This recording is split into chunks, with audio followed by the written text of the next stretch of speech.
Gimana Don? Gimana Don? Apa yang harus aku sorry tadi masih ini ya, masih di jalan tadi.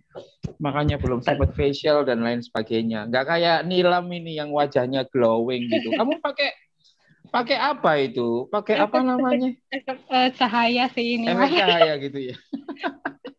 Baik Mas, tadi sudah dapat Kak Murnil sudah memaparkan materinya tentang perjalanan kuliner dan sedikit menceritakan bagaimana keadaan di Padang pasca adanya polemik Rendang rendang babi babi itu itu. Nah, ya. Rendang babi ya. sekarang Iya. giliran Mas Ani untuk memaparkan materi yang sudah dipersiapkan Mas.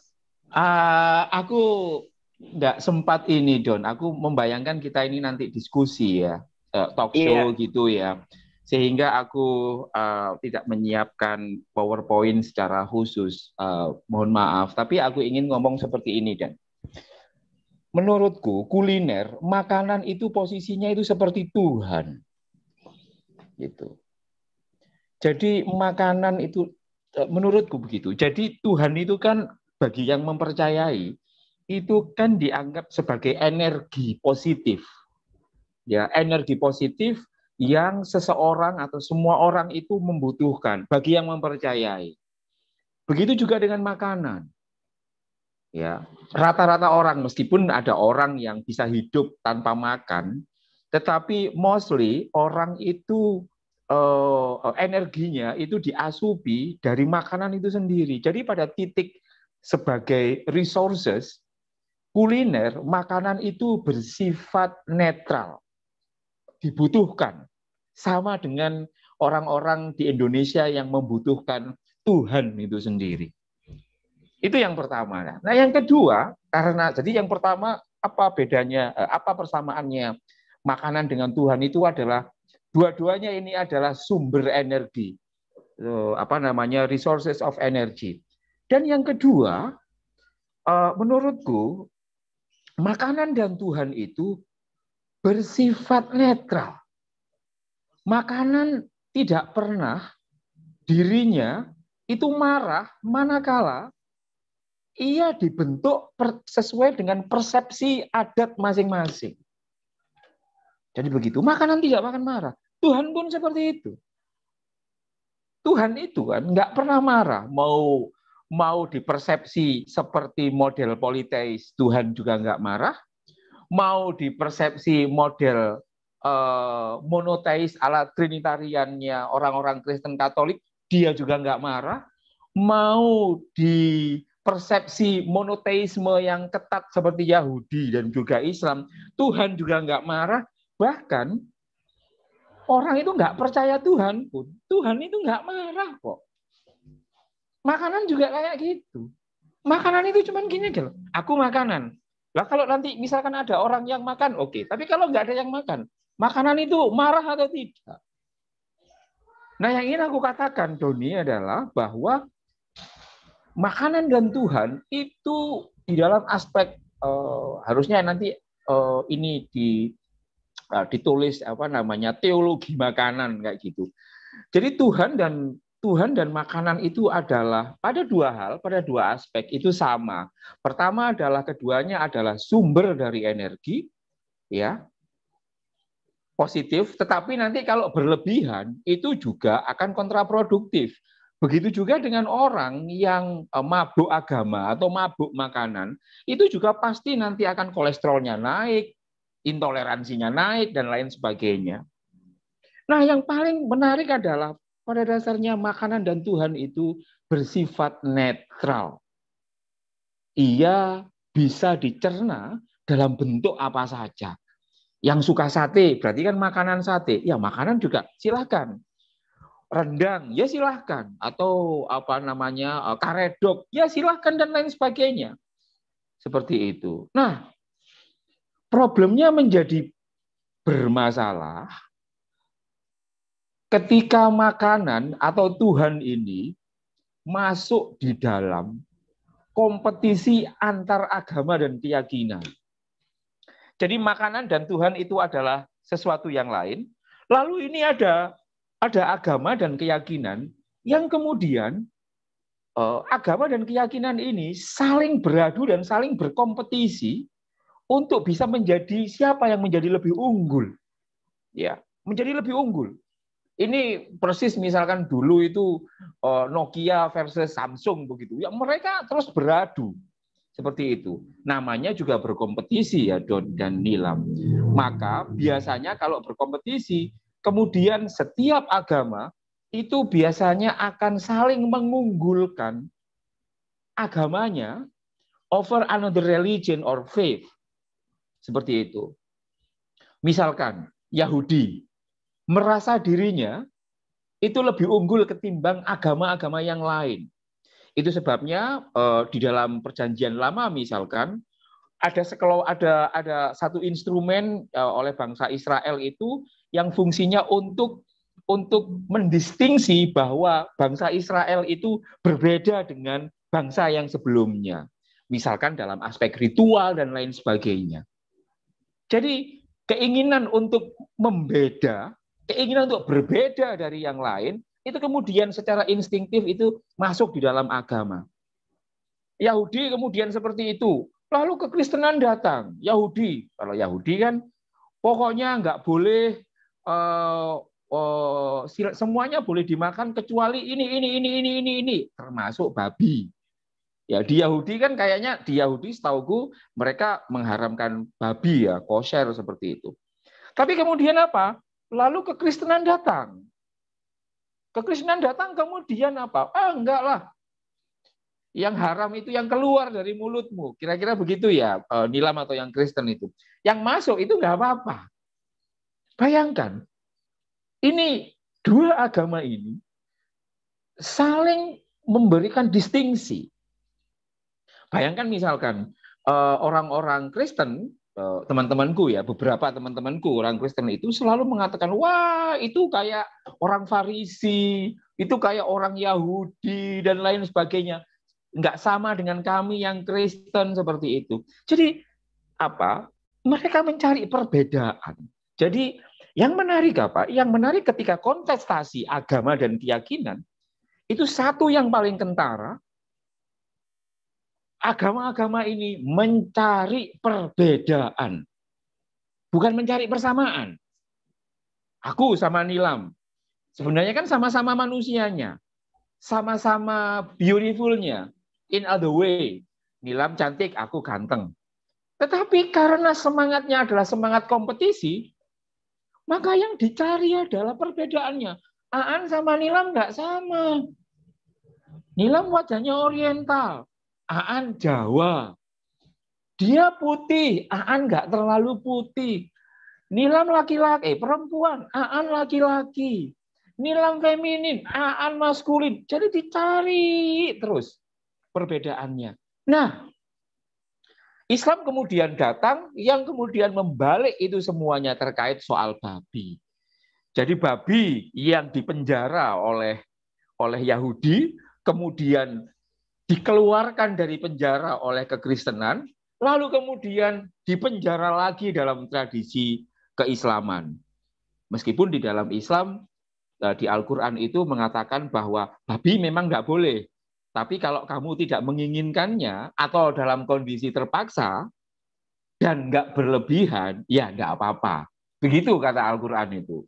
Nah, yang ingin aku katakan, Nilam dan juga Doni, rivalitas antar agama itu kemudian menyeret-nyeret kuliner. Kuliner yang awalnya, makanan ini yang awalnya itu normatif, normal, bisa dinikmati siapa saja, bisa di-custom oleh siapa saja. Kemudian di dalam dinamika perebutan dan gegeran antar agama ini kemudian ikut menjadi alat untuk membedakan antara satu pemeluk dengan pemeluk yang lain. Dengan kata lain, kuliner yang awalnya tidak beragama Nilam dan juga Kristina, itu kemudian tiba-tiba menjadi agamanya. Menjadi ada agamanya. Jadi kalau misalkan kuliner itu harus ber-KTP, maka yang awalnya nggak ada kolom KTP-nya, kolom agama di KTP-nya. Sekarang itu kemudian karena rivalitas antar agama dan keyakinan, kemudian kuliner itu menjadi beragama. Kuliner itu menjadi beragama. Nah, inilah yang kemudian pewarisan yang terus didistribusikan. Misalkan begini, nasi Padang kemarin itu. Nasi Padang itu kan ya normatif loh. Misalkan ada rendangnya, oke. Kalau di sana ada daging. Kalau di sana nggak ada daging, tapi di sini ada misalkan tahu bacem, bolehkah nasi Padang ikannya tahu bacem? Kan ya nggak apa-apa. Kayak gitu. Atau kalau di sana nggak ada daging sapi, nggak ada daging kerbau, adanya daging kijang, boleh nggak? Kalau menurutku rendangnya nggak ada masalah. Rendangnya itu kan seperti samudra. Samudra itu kan apa? Samudra itu kan menerima apa saja, aliran sungai apa saja diterima. Sama dengan rendang. Mau dikasih tahu juga nggak masalah, mau dikasih tempe juga nggak masalah, mau pakai singkong nggak masalah, mau dikasih daun yang lain juga nggak masalah.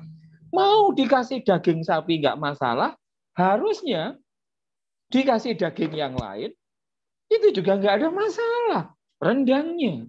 Nah, problemnya adalah yaitu tadi ketika makanan itu menjadi di stigma atau menjadi masuk dalam politik perebutan atau gegeran antar agama, itu kemudian agak kuliner itu menjadi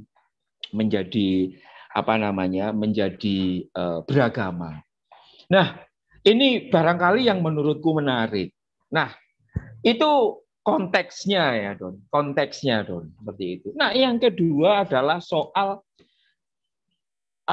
ketika agama berkaitan, ketika kuliner ini berkaitan dengan agama, itu berkaitan dengan Tuhan, maka Tuhan itu di dalam kompetisi agama itu dinarasikan menjadi dua bentuk, dua model. Model yang pertama itu nanti ini dua model ini juga berimbas kepada bagaimana makanan itu nanti dipersepsi. Kuliner itu dipersepsi. Bentuk yang pertama, Tuhan itu sesuai dengan prasangka kita. Dan Tuhan tidak marah. Misalkan begini, misalkan orang-orang Kristen Trinitarian, orang-orang Kristen Trinitarian menganggap bahwa Gusti Yesus itu adalah 100% human being and 100% God. Begitu ya, yang Kristen ya. Yang Kristen Trinitarian kan begitu kan. Nilam, kamu ke gereja? Nilam, iya ya. Enggak. Ya. Yesus kan begitu. Yesus itu kan 100% manusia, 100% Tuhan. Begitu kan? Kayak gitu. Tuhan marah enggak? Enggak marah, biasa saja. Ya kalau kamu, kira-kira Tuhan ngomong kayak gini. Ya kalau kamu orang-orang Kristen bisa mengakui eksistensiku supaya kamu menjadi baik dengan cara meyakini Yesus itu juga 100% God, just do it. Kayak gitu. Tetapi orang Islam menganggapnya tidak. Oh enggak, Yesus itu 100% human being and 0% God. Gitu kan. Tuhan marah enggak? Enggak juga. Kayak gitu. Yang marah ini yang mempersepsi. Nah, di titik ini aku ingin mengatakan bahwa Tuhan dalam persepsi orang beragama itu dikonstruksikan menjadi dua. Yang pertama adalah Tuhan itu Maha Pengasih dan Maha Penyayang dan rela untuk dipersepsi apa saja terkait dengan bagaimana orang itu mempersepsi Tuhan. Misalkan ada orang mengatakan, Aan, aku itu nggak bisa berkoneksi dengan Tuhan kalau misalkan aku tidak membayangkan Tuhan ini dalam wujud korek. Tuhan marah nggak? Menurutku enggak. Karena kebaikan Tuhan. Karena kebaikan Gusti itu. Jadi itu yang pertama. Nah yang kedua, ada yang disebut dengan Tuhan yang pencemburu. Tuhan yang pencemburu itu adalah Tuhan dalam persepsi orang Yang orang ini marah kalau Tuhan itu dipersepsi tidak sesuai dengan keinginannya. Ya. Misalkan di beberapa tempat di kelompokku, ya, yang suka ini ya, yang suka ngelarang-larang gereja, yang suka menghambat-hambat gereja. Dalam benak mereka, ya, karena aku juga menstudi soal apa yang ada dalam pikiran teman-temanku yang Muslim yang intoleran seperti itu, gereja itu adalah tempat menyekutukan Tuhan. Aku pernah ngobrol dengan dia. Kenapa sih kamu kok nggak suka dengan gereja? Loh, Gus, gereja itu adalah tempat untuk menyekutukan Tuhan. Loh, maksudnya gimana? Loh, di situ ada salibnya. Tuhan dianggap salib. Berarti kan Tuhan itu disekutukan dengan Yesus dan lain sebagainya. Nah, orang yang seperti ini, ya, orang yang seperti ini mempersepsi Tuhan di dalam kuadran nomor 2, yakni Tuhan yang pencemburu. Jadi Tuhan itu dalam persepsi mereka itu persis seperti orang yang mencemburu, ya, merasa terancam dengan yang lain. Harusnya Tuhan itu dipersepsi dengan seperti dirinya mempersepsi Tuhan. Jadi nggak boleh ada gereja dan lain sebagainya. Lalu apa hubungannya dengan makanan? Sama. Makanan, kuliner, ketika ia sudah masuk di dalam kurusetra atau politik kompetisi antar agama, maka makanan itu kemudian dipersepsi menggunakan 2 hal. Yang pertama adalah dipersepsi bahwa makanan ini seperti Tuhan yang netral. Contoh, bakso. Ya, contoh ini bakso bakwan. Bak itu kan babi kalau nggak salah. Begitu ya Nilam ya? Bakso babi toh? Iya katanya yang iya. bak itu. Ya, bak itu kan babi. Tapi ketika anggap saja itu adalah warisan dari orang-orang Tionghoa yang dibawa ke Indonesia. Ya, orang Indonesia dulu itu kan nggak, orang ini ya, belum ada Indonesia. Orang-orang Jawa atau orang-orang, ya katakanlah orang-orang Jawa lah. Itu kan nggak ngerti bakso itu apa, bakpao itu apa, mie itu apa, dan lain sebagainya. Lalu ketika orang-orang imigran dari Tionghoa datang, mereka datang itu dengan segenap kepandaiannya, termasuk dia membawa tradisi makanan bakso, bakpao, bakwan, dan lain sebagainya. Pakai babi. Tapi ketika di Indonesia, misalkan di sini tradisi Islam, daging babinya diganti dengan daging sapi. Orang Tionghoa marah enggak? Orang Tionghoa enggak marah. Orang Tionghoa enggak marah. Orang Tionghoa, menurutku, ya mungkin ada orang Tionghoa yang marah, tetapi setauku orang Tionghoa biasa-biasa saja. Misalkan ketika ada bakso di wilayah Jawa Timur, itu semuanya menggunakan daging sapi atau daging ayam, nggak ada masalah. Tak tanyain, kenapa kok kamu nggak marah? Padahal ini adalah tradisimu. Dia cuma bilang begini, loh Gusaan, saya justru makin senang. Bakso itu kemudian dimiliki oleh banyak orang, di custom banyak orang. Ini persis seperti Tuhan dalam kuadran yang nomor 1, Doni. Kebesaran Tuhan itu justru ketika ia bisa digunakan dengan berbagai persepsi-persepsinya. Baksonya tetap. Mau pakai ayam boleh, mau pakai daging boleh, mau pakai babi juga boleh, mau pakai nggak pakai apa-apa juga boleh, sama kanji sama haji aja nggak masalah. Dia nggak marah. Nah, ini yang menurutku menjadi menarik. Jadi dalam teologi kuliner yang nomor 1 itu adalah semakin kuliner itu dimiliki, di custom sesuai dengan adat istiadatnya, itu pemilik makanan makin senang. Bahkan gini loh, misalkan ini, aku punya teman ya, bakso, pinter bikin bakso, orang Tionghoa, pakai babi. Lalu ada orang Islam pengen bikin bakso yang seenak seperti itu tapi tanpa babi. Diajari. Bayangkan, diajari. Ini Tuhan yang apa? Tuhan yang menubuh pada banyak orang. Tuhan yang confident, kuliner yang confident. Sebab ada kuliner yang tidak confident. Di tangan orang-orang yang mempersepsi Tuhan model pencemburu. Kuliner itu kemudian dipersepsi sebagaimana Tuhan yang pencemburu. Kalau ini rendang, berarti identik dengan daerah tertentu. Kalau kemudian nilam, bikin rendang tapi pakai babi, ya berarti tak hancurkan kamu. Berarti melakukan penghinaan terhadap aku. Kayak gitu.